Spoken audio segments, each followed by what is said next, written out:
എൻ്റെ വീഡിയോയിലൊക്കെ grow bag നിറയ്ക്കുന്നത് കണ്ടിട്ടുണ്ടാവുക മണ്ണ്, ധാരാളം മണ്ണ്. അപ്പോൾ നമുക്ക് മുമ്പ് ആവശ്യം പോലെ മണ്ണുണ്ടായിരുന്നു.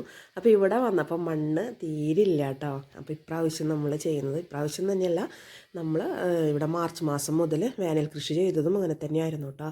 അപ്പോൾ ഇതിപ്പോൾ എന്തിട്ടാന്ന് വെച്ച് കഴിഞ്ഞാൽ വാഴയും വാഴയുടെ പിണ്ടിയും പച്ചിലകളും ഇതൊക്കെ എടുത്തിട്ടാണ് കേട്ടോ ഇപ്രാവശ്യം ഗ്രോ ബാഗ് നിറയ്ക്കുന്നത്. ഇവിടെ മണ്ണൊട്ടുമില്ല കേട്ടോ. അപ്പോൾ നമ്മളിങ്ങനെ ഗ്രോ ബാഗ് നിറയ്ക്കുന്നുണ്ട്. അതിന് ശേഷം നമ്മൾ കിച്ചൺ കമ്പോസ്റ്റ് ആക്കി വെച്ചിട്ടുണ്ടായിരുന്നു. നന്നായിട്ട് പൊടിഞ്ഞ് കിട്ടിയിട്ടുണ്ട് കേട്ടോ. അപ്പോൾ ആ കമ്പോസ്റ്റ് നമ്മൾ അതിൻ്റെ മുകളിൽ ഇട്ട് കൊടുക്കുക. അപ്പോൾ പിന്നെ അത് പെട്ടെന്ന് തന്നെ അത് കമ്പോസ്റ്റ് ആയിക്കോളൂ കേട്ടോ. നമ്മൾ അടിയിലിട്ടേക്കുന്ന പച്ചിലകളും വാഴയുടെ പിണ്ടിയും അതൊക്കെ. അപ്പോൾ മണ്ണില്ല എന്ന് വിചാരിച്ചിട്ട് കൃഷി നിർത്തുന്ന പരിപാടിയൊന്നുമില്ല. നമുക്ക് ഉള്ളത് കൊണ്ട് നമുക്ക് അഡ്ജസ്റ്റ് ചെയ്തിട്ട് നന്നായിട്ട് കൃഷി ചെയ്യാം കേട്ടോ.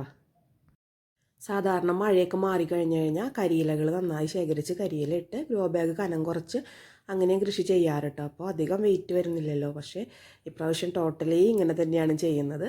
കുറച്ച് മണ്ണ യൂസ് ചെയ്യുന്നുള്ളൂ കേട്ടോ. ബാക്കിയൊക്കെ നമ്മൾ അടിയിൽ പച്ചിലയും കരിയിലയും വാഴയുടെ ഇലകളൊക്കെ ഇട്ടിട്ടൊക്കെയാണ് കേട്ടോ ചെയ്യുന്നത്. മണ്ണ് ഇട്ടിട്ടുള്ളത് കൊണ്ട് തന്നെ ഒട്ടും കനല്ല കേട്ടോ. കണ്ടോ, ഞാനൊരു കയ്യിലാണ് പിടിച്ചിരിക്കുന്നത്. അപ്പോൾ എന്തോരം മണ്ണിട്ടുണ്ടെന്നുള്ളത് കണ്ടാലറിയാം. അപ്പോൾ കുറച്ച് മണ്ണിട്ടിട്ടുള്ളൂ. പിന്നെ അതുപോലെ നമ്മൾ സാധാരണ വെക്കുന്ന പോലെ തന്നെ ഒരു നുള്ളു വാമിട്ട് കൊടുക്കുക. അതിന് ശേഷം നമുക്ക് തൈ വെച്ച് കൊടുക്കാം കേട്ടോ. ഇപ്പോൾ തക്കാളിയാണ് കേട്ടോ നടുന്നത്. നമ്മൾ തൈയായിട്ടുണ്ടായിരുന്നു. ബാക്കി പിന്നെ നമ്മൾ മുമ്പ് കാണിച്ചിരുന്ന വിത്തൊക്കെ ഒന്ന് തൈയായി റെഡിയായി വരുന്നുള്ളൂ കേട്ടോ. അത് കഴിഞ്ഞിട്ട് നമുക്ക് അത് നടാം. ഇപ്പോൾ തക്കാളി നടാം. നല്ല ഉഷാറോട് കൂടി വളരും ചെയ്യും കേട്ടോ.